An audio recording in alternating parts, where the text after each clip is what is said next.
Hello ladies and gentlemen, welcome back to the channel. Hadn't made a video in a little while. Been actually busy. I should have, but I didn't. Anyway, 2004 Ford F150. This is the Lariat flavor. The customer complaint on this truck is basically go over everything. We're going to hook the scanner up to it later on and see how it's breathing. We're going to do front brakes and rotors. I took the wheels off. Of course, I had to do the inspection. We are going to inspect, as I said. I'm going to do a brake fluid flush on this thing. It was pretty dark. What I did is, or what I always do, is I use my Medivac over here, and I got it modified to where I use an old Harbor Freight vacuum pump, got a hose hooked up to it, and I just stuck the hose in here and sucked all the brake fluid out of it. And once we push the pistons, the caliper pistons, all the way back in, we'll get the remainder of the fluid out of there, so we don't have to drain so much out of the system. But it's going to get DOT4. We'll put a synthetic fluid, brake fluid back in there. The truck already had the antifreeze done, so I don't need to worry about that. Once again, we're going to check the belts, the hoses, and I know they're in good shape. Air filter and all that should be perfectly fine. Won't do oil service on it. Not going to film that. We're going to put a 520 Motorcraft oil back in the truck. That's what the truck had from when it was new. It's a synthetic blend oil, and we're going to put a Motorcraft filter on it because that's what the truck came with. That's what we're going to put back on. This truck here is in excellent condition, and maintenance, anybody wonders what maintenance will do, that's what maintenance does right there. I mean, this truck is in better shape than mine. I shouldn't even say that. So anyway, without further ado, I gotta go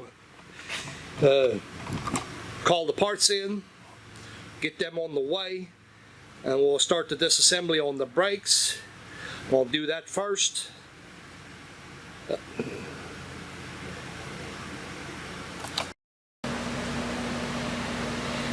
Okay, had a little bit of interruption. I said that I was not going to film the part where I changed the oil or whatever, drain the oil, I guess, but interestingly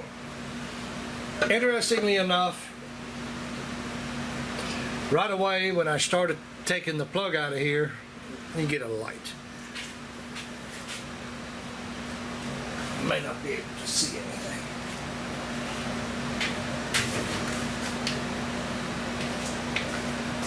Maybe that light will help a little bit so we can see a little bit better. Anyway, as I was cracking it loose, or cracking the drain plug loose, I've noticed these threads, or it was tight coming out, meaning that the threads are probably gullet stretched, whatever. And here we go. I don't know that the camera will ever pick that up, but anyway, take my word for it, threads are chewed. So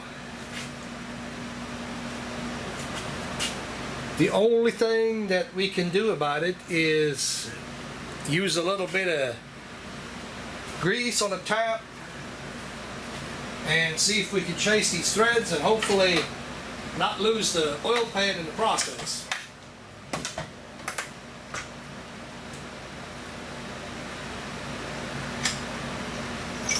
Well, I'm going to go ahead and run down to the parts store and see if I can find a plug. I don't have a thread gauge. It's in my other toolbox. Never mind that. I go to parts store, see if they got a drain plug for me. If they do, it'll have the size on it, so I don't have to try to figure out what it is. So anybody needs to know, it's a 14.15 or a M14 1.5, I'm sorry, I got my head in the clouds today. Got us a new drain plug.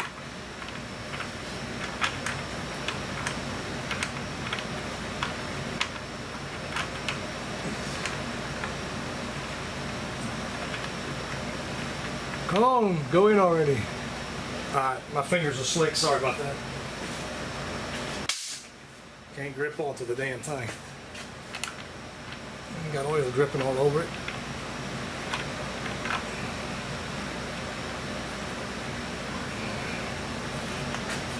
Okay, get the oil pan out of the way. Sorry about that, guys.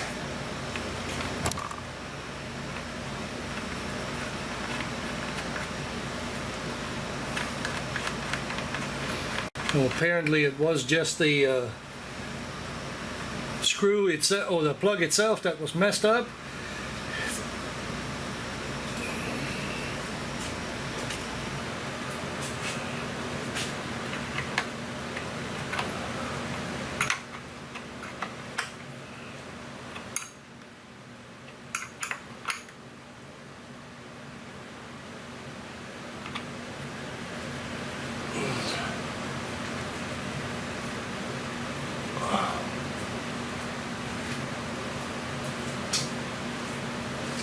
Alrighty.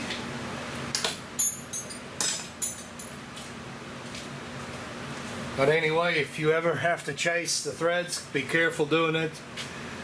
You can put a little grease around the tap and then use that grease to catch chips if you're making any chips, you know, so it don't go in the oil.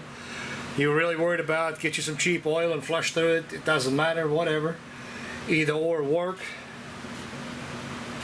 We've done this quite a few times and haven't had a problem doing it, so let's make sure that is actually sealed.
Okay, get that caliper moved over.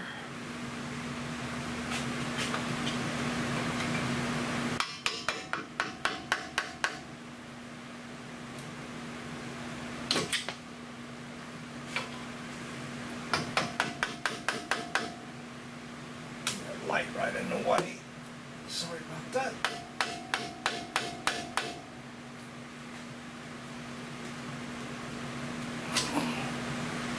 Get these pistons pushed back in.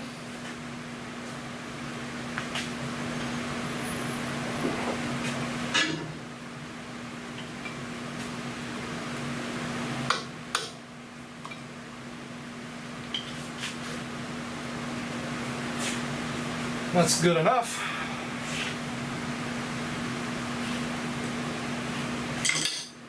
I think it's 13 on the back side.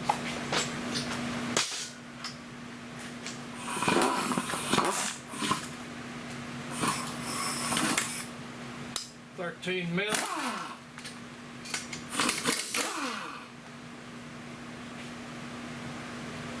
very tight there. Don't know what happened to my hangers. An hour later, get a hanger for that thing.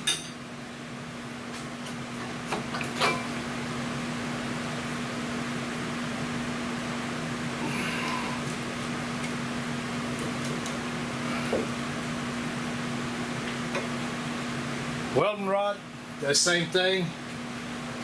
Note these clips on these brakes. Want to put them in.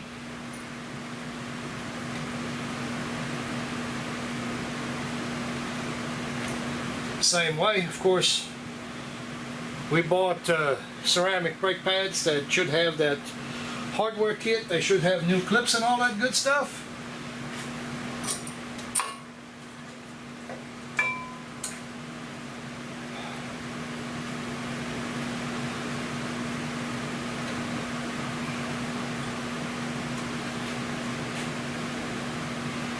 And as you guys well know, you're doing something like that, pay attention how that is coming apart. Make sure that you put stuff back together the way it came apart. Like me, can't remember, take a picture. Of course I know how to put them back together, but anyway, I'm just saying. If you can't remember, take a picture. I'm going to do one side. Not going to show the other side because it's redundant anyway.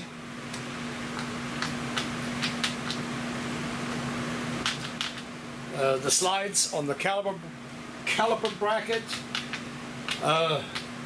These I think have a bottom seal on it. Not exactly for sure on that, but anyway, these are a little bit stiff. I don't like that. We're probably going to clean that out and put new grease in them, pack them back up with grease.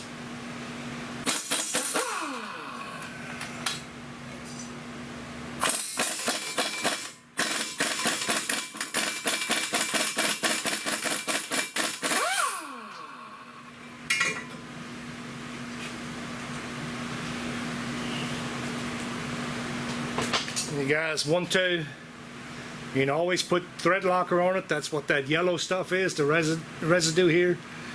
These have never been apart, so it's got the thread locker on it. Then I'll bench the caliper, and I'll do this here. Want to clean real good in here. I'll clean that up, and in the area where the brake hardware is sitting, we're going to lube that and then put the brake hardware back on. Like I said, we are going to pull these out. Yep, they have this slide on the bottom of it. So we're going to clean that up, put new grease in it.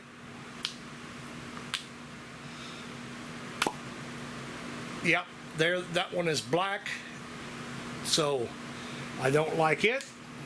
So we're going to repack that, clean this bracket up, go from there.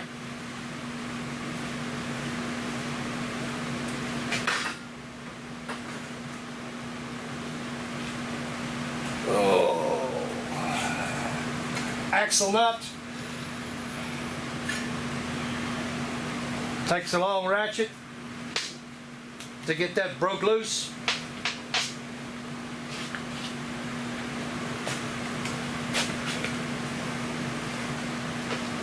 .36 mil, inch and 7/16. If you don't have that,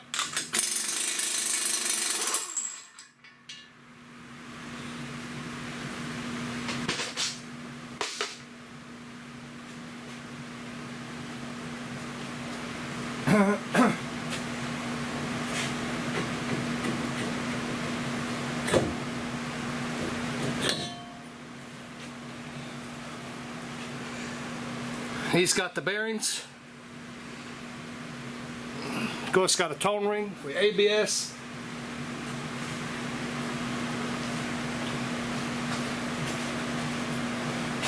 The sealed bearings. These bearings here, they can be interchanged. Thing is rather heavy, guys, so here's a snap ring right here. The bearing goes out. You can get these bearings. We've done it before.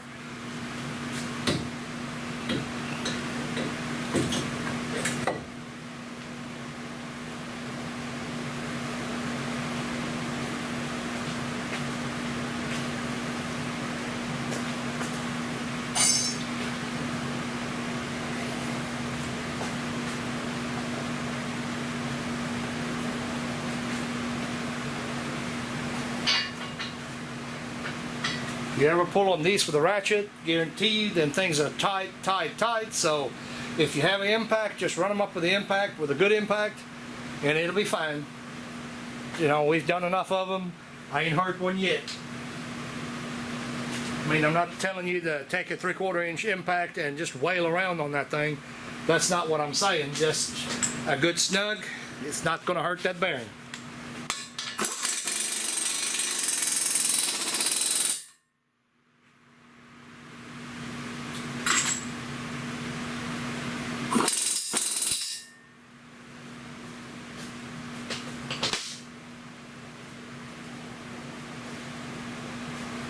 That part is good, spinning free. Got to clean that up. I'll get my drain pan.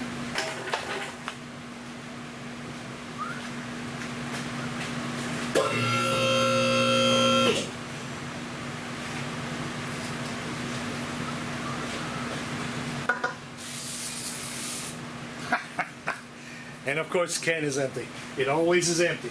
Ha!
Hey, just for you guys, because I like y'all so much.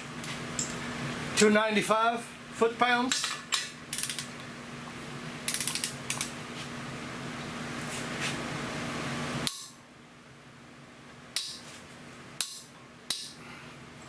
And then what you're supposed to do,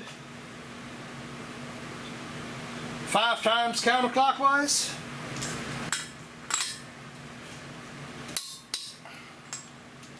Recheck torque. Now, that's how you're supposed to do it. As I said, use an impact. You're not going to hurt that bearing, I promise you. At 295, you are not going to hurt that bearing.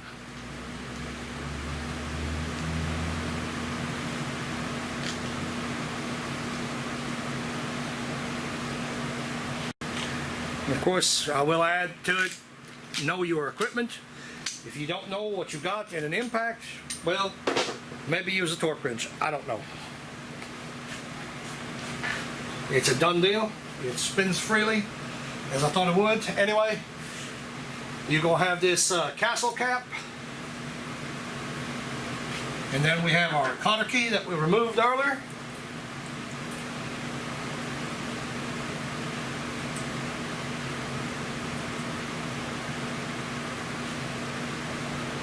The spindle is stationary.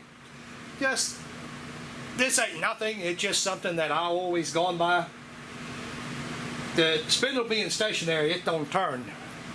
When I took the cotter key out, they had it where the open part of the cotter key was actually facing up. I'm going to go the other way. Even if you forget to spread the cotter key, odds are it will not fall out. I mean, be rattling around, but I doubt they'll ever jar enough to where that whole thing actually comes right out of there. You know, I'm having trouble getting it out right now, so always put it backwards. The head can't slip through, so it can't jump out if you accidentally forget to spread the damn thing. Well, at least nothing is going to loosen up. Like I said, means nothing. Doesn't matter how you do it. It's all good. And something else that I see people do all the time, people generally take cotter keys and they want to just completely wrap them around something, whatever. Guys, you know, there's no need in that. You know, make it to where it doesn't interfere with anything, but you don't have to spread it completely in so you can't get it back off. I mean, leave yourself some tail there to work with, you know. There's no need in doing it any other way. Of course, that's just an opinion, but anyhow. So, put brake caliper grease up above the hardware. Put the hardware back in. Put the pads in it. And put the unit back together.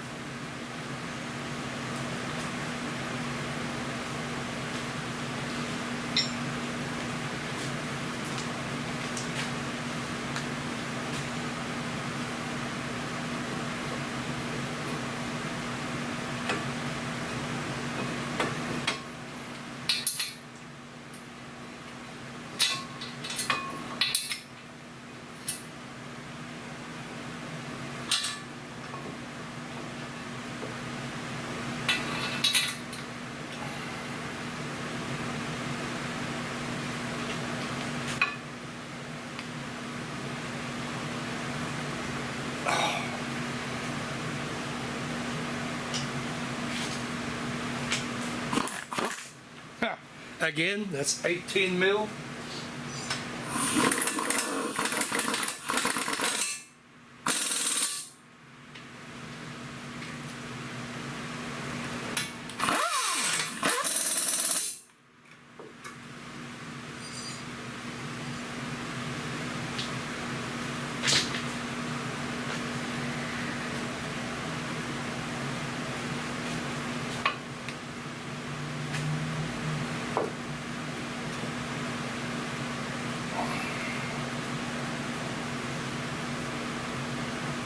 Make sure that fits.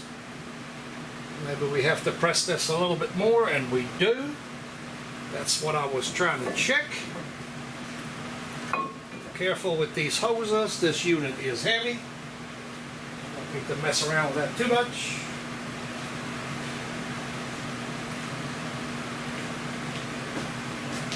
I'm going to brush this off at the same time.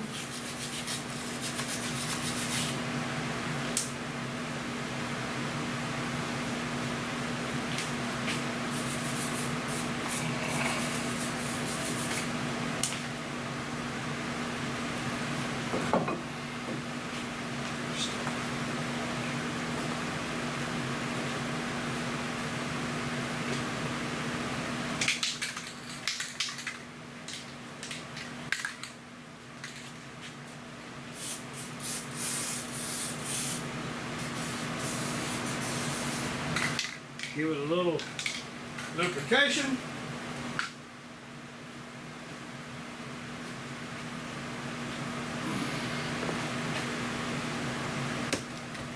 See if we can get that piston in without a big ordeal.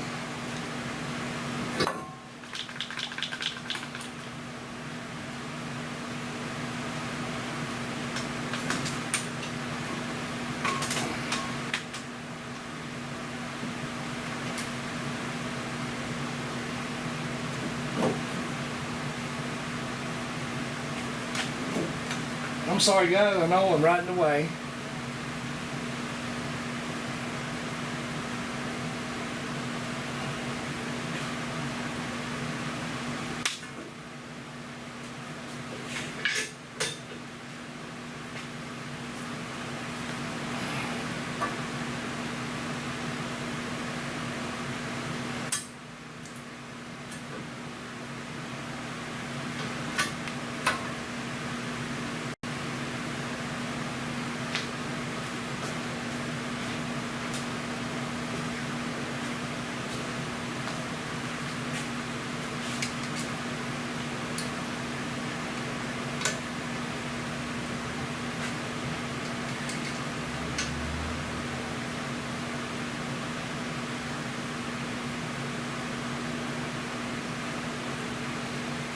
13 mil.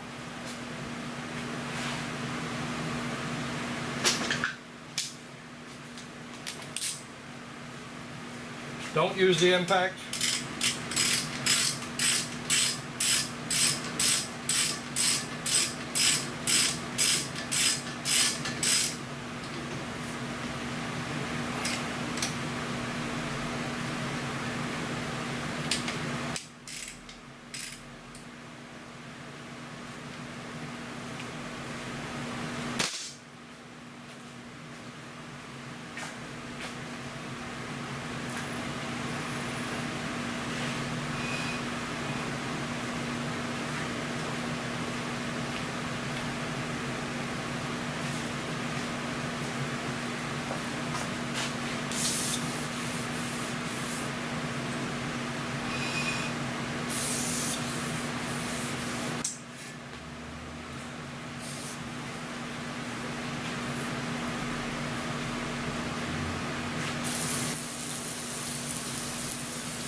I accidentally grabbed them red cans over there.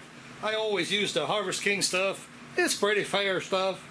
Not the greatest, not like a 3M, but does the job just fine, and it's a whole lot cheaper. I accidentally grabbed some of the red cans. Get back to what I was going to say. I hate them damn red cans. I hate them. I hate them with a passion. They spray different. It ends up in my face every single time. These here, I got a lot more control. The red cans, of course, are non-chlorinated stuff. You know, I don't care. The stuff works. It's not my problem. My problem is the way it comes out of the can. Because I don't have that problem with the green can. Like a while ago, I don't know if you guys noticed it or not, but I sprayed at the rotor earlier, and it came right back at me because of the way it's coming out of the can here. You know, so.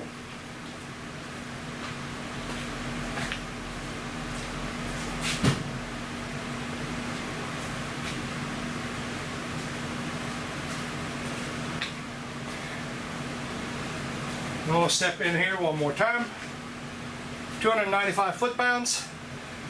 You got to have your castle cap back on. Put your cotter key back in. Make sure that actually spins when you reassemble your brakes. Put grease underneath your hardware. Put you some lubrication on the caliper itself, front and back. Get everything torqued back up. That's how you go. Guys, I'm going to shut her off right there. I'm going to go to the other side. I normally don't, I'm going to go ahead and say it. I normally don't do this that way because when I got a tool in my hand, I normally go ahead and bust loose both sides. Do the same thing on both sides. That way I don't have to hunt back and forth with my tools. I want to get a little bit better video, I guess, so to speak, and here we go. Like I said, not going to show you the other side. I'm going to go do it now. Turn the camera back on. I want to get the rest of the fluid pulled out of there, out of the reservoir, and put some new fluid in.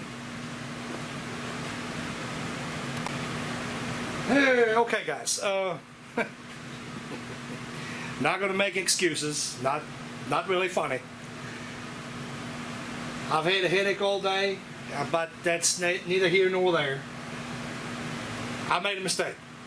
I told you when I started taking it apart to make sure that your clips go back on, and yeah, I forgot to put the clips back on. Of course, they're laying in front of me. You know, I leave stuff laying to where I can see it, and I know it's not there. So I do make mistakes. There's no ifs, ands, buts about that. I caught it as I normally would, and I'm fessing up to it. You know, it's easily edited out, but you know what happens. That's all I got to say. That happens, and it is what it is. I told you earlier in the beginning, you know, but don't forget to put your spring clips back on. And what did I do? I forgot.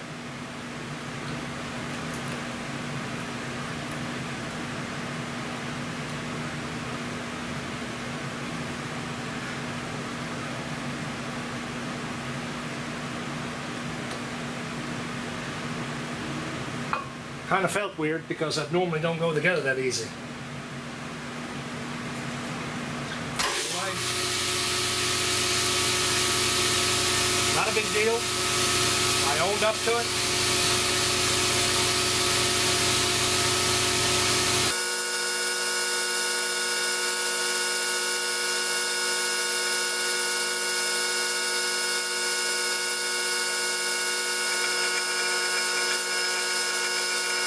Kind of tighten the belt on the air compressor.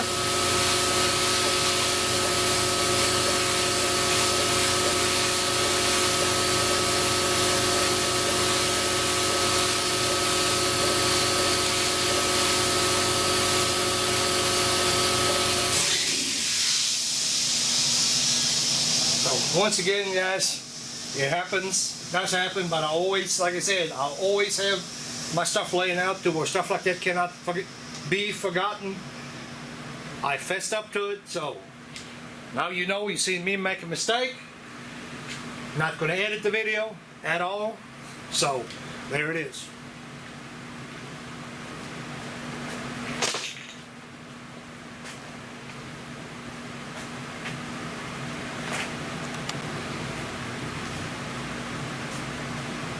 Okay, I actually forgot something else.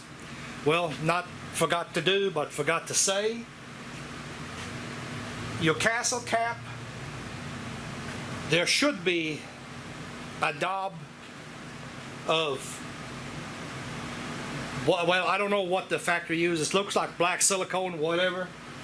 And what that is, if you don't have that dab of silicone is to hold that in place, but not so you don't lose it, because you can't lose it because of the cotter key. That's there so it does not rattle. So the customer wouldn't, or the owner doesn't hear a rattle noise coming from this cap. That's what that is. And if you don't have that on yours, you should put your dab of silicone back on there and cram it back on there, because this one here is tight. It's not going to rattle. That silicone was just, it broke clean off. I put it back the same way, and I didn't say that. I should have. There you go. Now you know.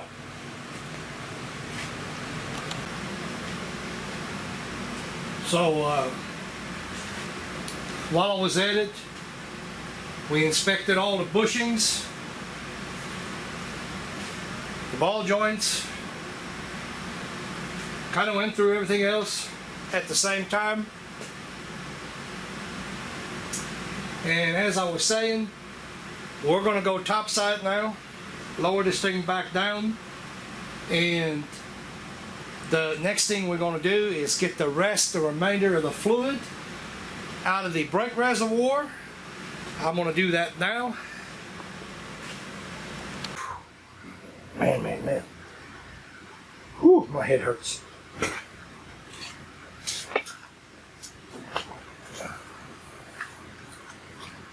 Oh, how good y'all be able to see that.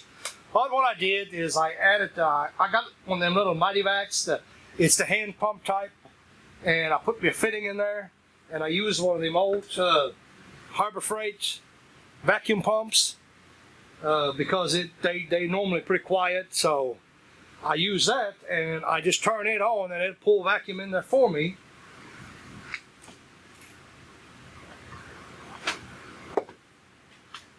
Go ahead and get that plugged in.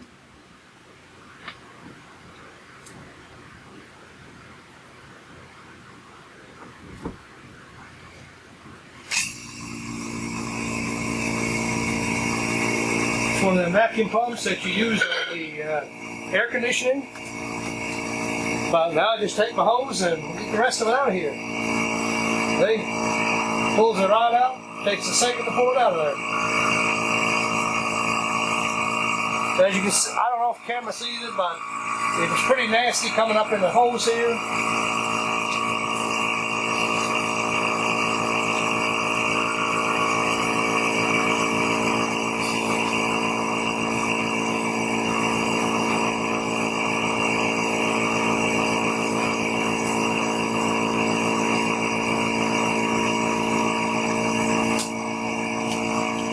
That's it for that.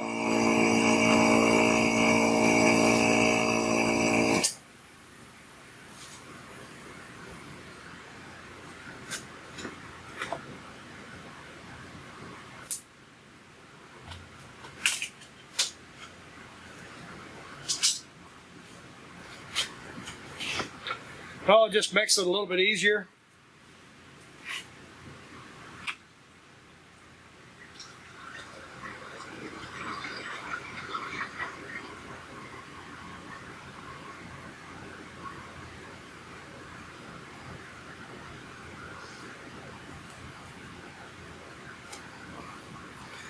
I use this vacuum pump here.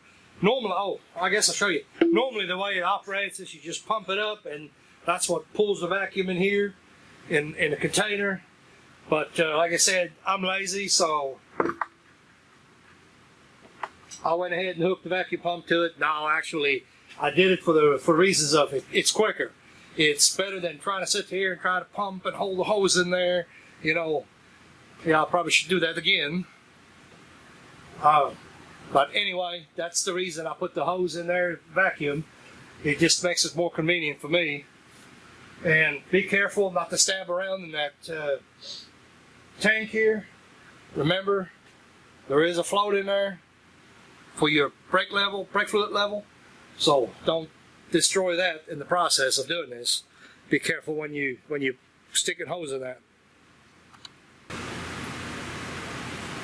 So we're going to put the synthetic DLT4 back into it.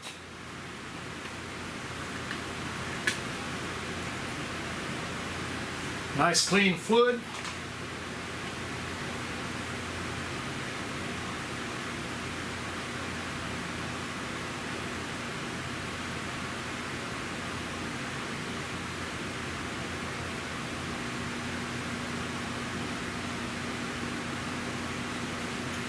And be aware on these Fords, if you do this, they have a rather large reservoir. It takes nearly the whole can to do the brakes on one of these things. Kind of keep that in mind when you're doing it.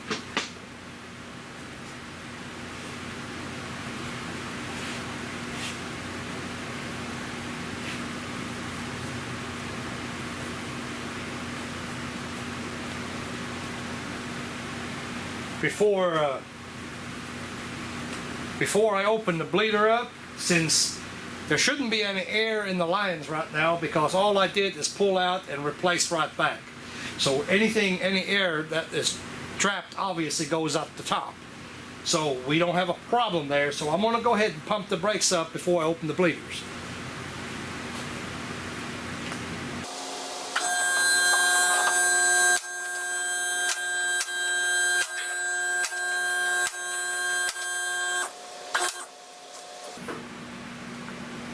Already got a full pedal, and when I say a full pedal, meaning that I did 2 pumps where it went all the way down and then it tightened up. Don't even have a ½ inch in it right now. And that's essentially what we're after. That's what we want. What we want to see.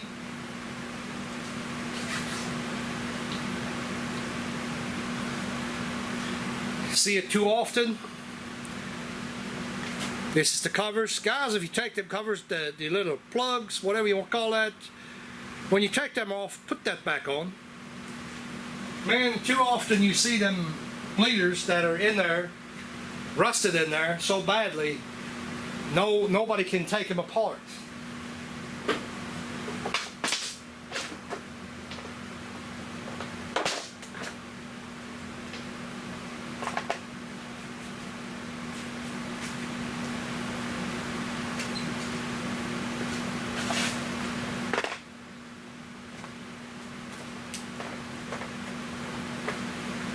Oh, come on out of there.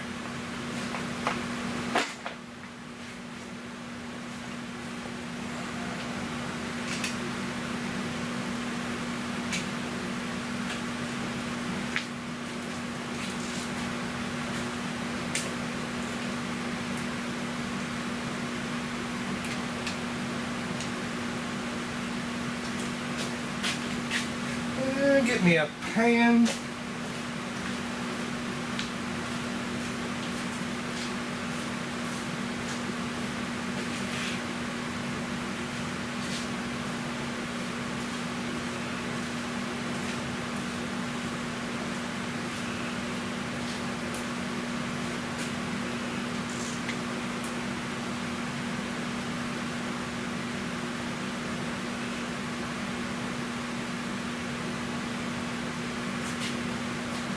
So I don't need to pressurize the system. Don't know how good the camera is going to. Camera might not see that, but anyway, it's dripping really good. That's all we're after. We don't need to pump brakes. That's the highest point on the caliper. We don't need to pump as long as the truck is level, truck, car, whatever. As long as it's level, that'll bleed through here just fine.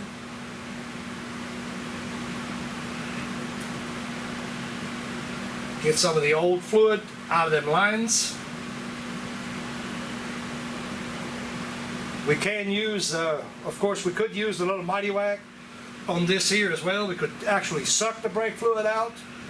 That's possible as well. We also have a pressure bleeder over there. I use it frequently, but what we're doing here, this is going to be fine. There was not a complaint about brakes or anything like that. You know, that's just maintenance I'm doing to the truck. He had no issues with it.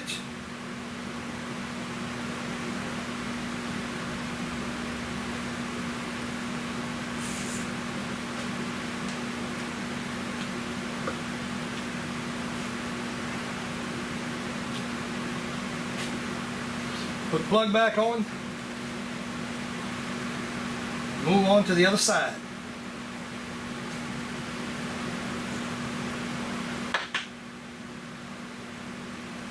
Dripping a little bit, I'm going to spray it off a little. It's dripping just a little bit. Don't want it being on the floor.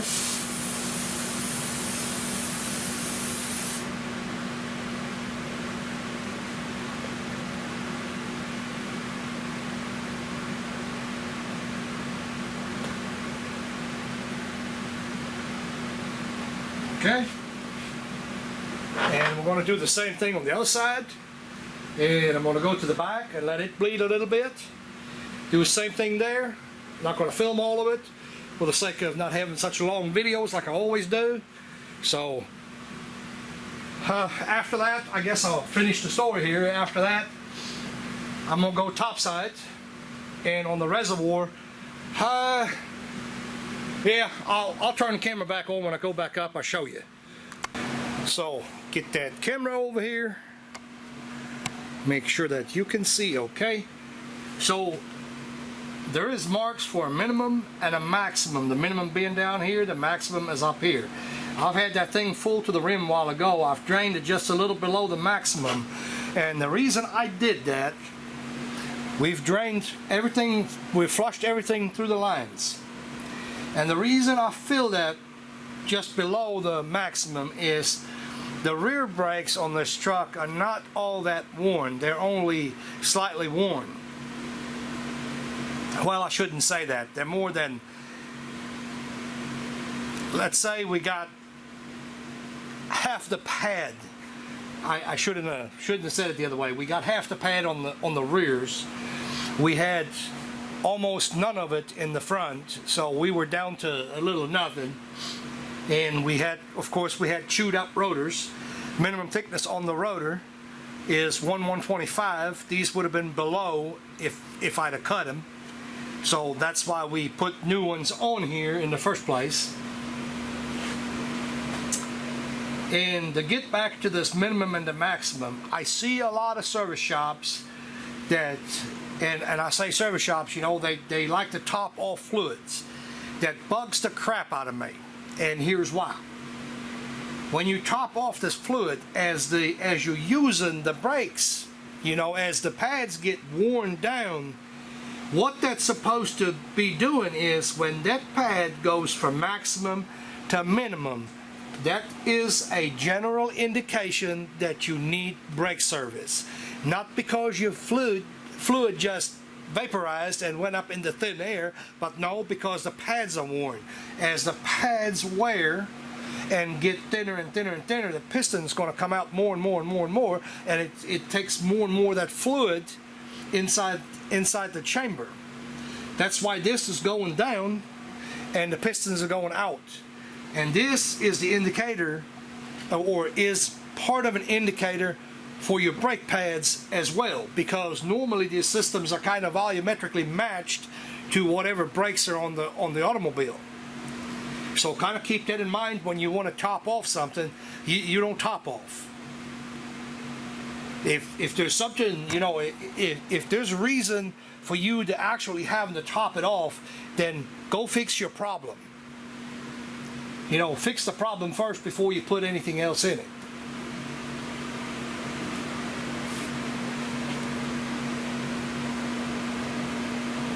Holy crap biscuit.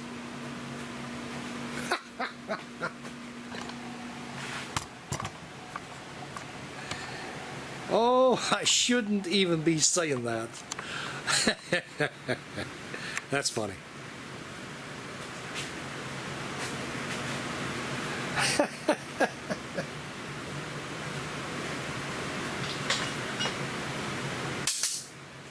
So it's been a while since this truck's been here, and after the last time that truck left, let me flip the screen around so I can see. So after the last time that truck left, I thought, man, what do I do with my little magnet? So in the meantime, I went out and got me another one.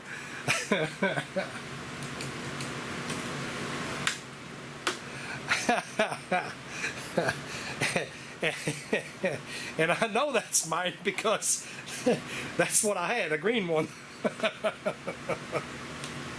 And as you can see, it is that same exact style. This is the style that I normally buy, so well, I guess I found my little green magnet. All right, can't beat that.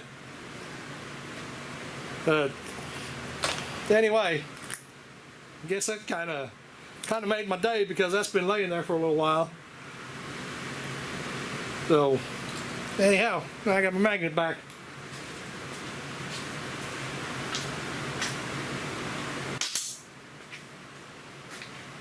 So what remains now is I checked the I think I mentioned that in the beginning of the video. It's been a messed up day, but never mind that. I told you I think I did the coolant. We did that. No, that's good. I've already had a glance at all the bushings, like I said. I checked topside already. We're looking good there. I have not yet looked at the belts. I'm going to have to get a light, get down in there, check the belts, put the cap back on the brake reservoir, fill the oil, and guys, I'm done with this truck. I got to write up a ticket and we'll ship it. Thanks for watching. Subscribe if you haven't done so. Well, I almost forgot. I was going to show this to you. We was going to hook the scan tool up to it, and I almost forgot that I was going to record that. I said I was, I think. So we looked at the cam timing, variable cam timing data, which is fine.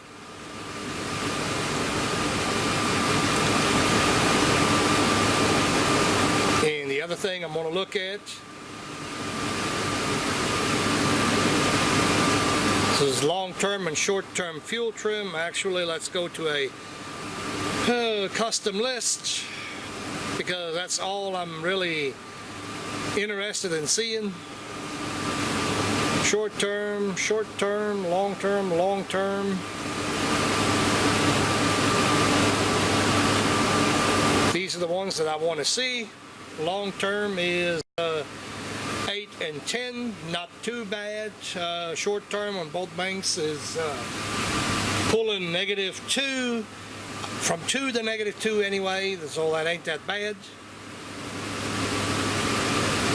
No, it's climbing a little bit, but I don't think it's anything to really voice concern over. I'm good with that. Code scan did that. Already I can tell you it had nothing. It had no codes in it whatsoever.